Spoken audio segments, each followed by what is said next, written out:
Hello everyone and welcome back to my YouTube channel.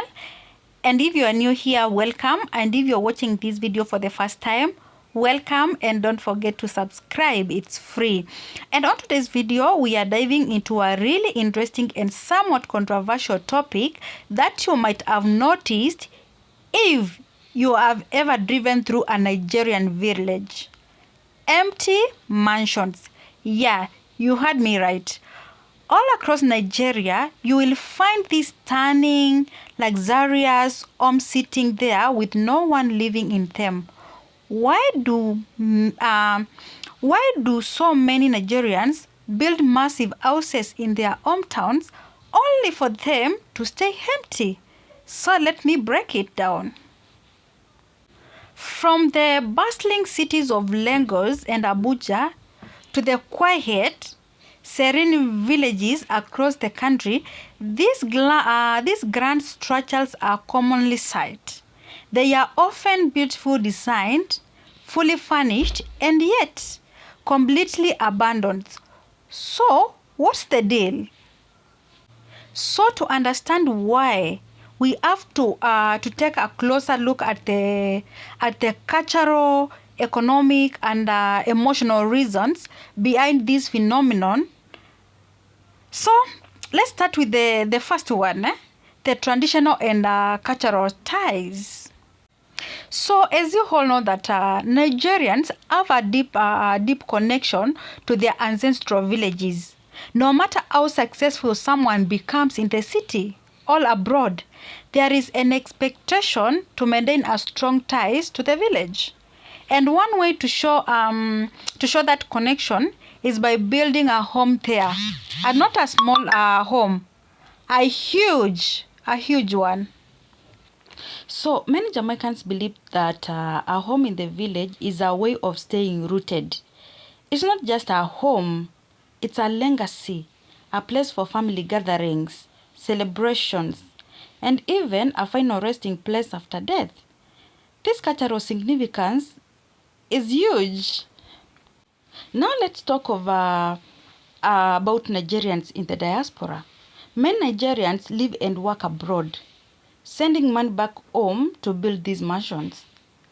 And for them, the home is a symbol of success and an investment for their eventual return to Nigeria, whether for retirement or for major life events. Yesterday, I met a Nigerian who lives abroad, and I asked her, why do you build mansions in the village? And then she was like, because of my children, I want them to know where I come from, and it's important to have a place in the village, a place where you can call home. And then she was like, that house is a retirement plan, and one day he might return. One day she might return and live there. But according to me, here is where the things get complicated. Many of these houses remain empty for years, even decades. So why build such grand houses only to leave them vacant? Well, here is the thing. For many, the village mansion is more of a status symbol than a functional home.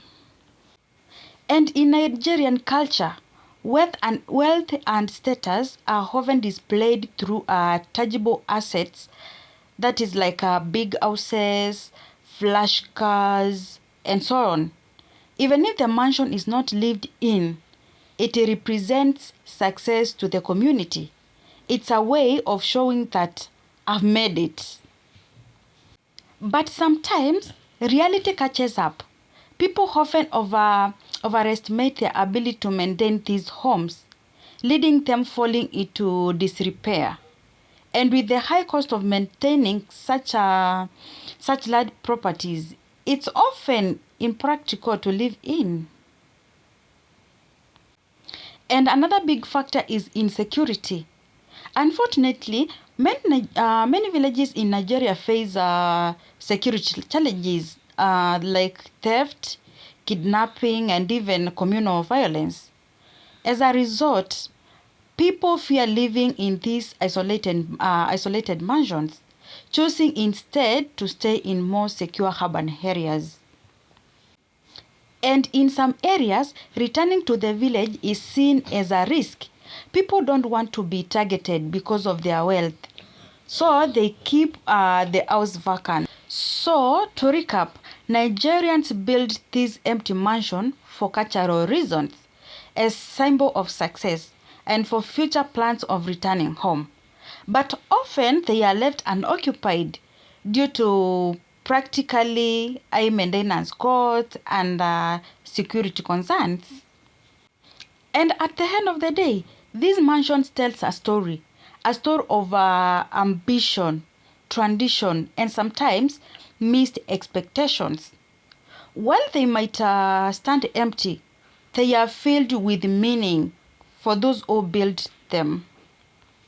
Now I want to hear from you guys. Have you seen these empty mansions in Nigeria villages? What do you think about this trend? Let's have a conversation in the comments below. And if you haven't already subscribed to my YouTube channel, please subscribe. Don't forget to like, to share, and subscribe for more thought-provoking videos like this one. Until next time, stay curious.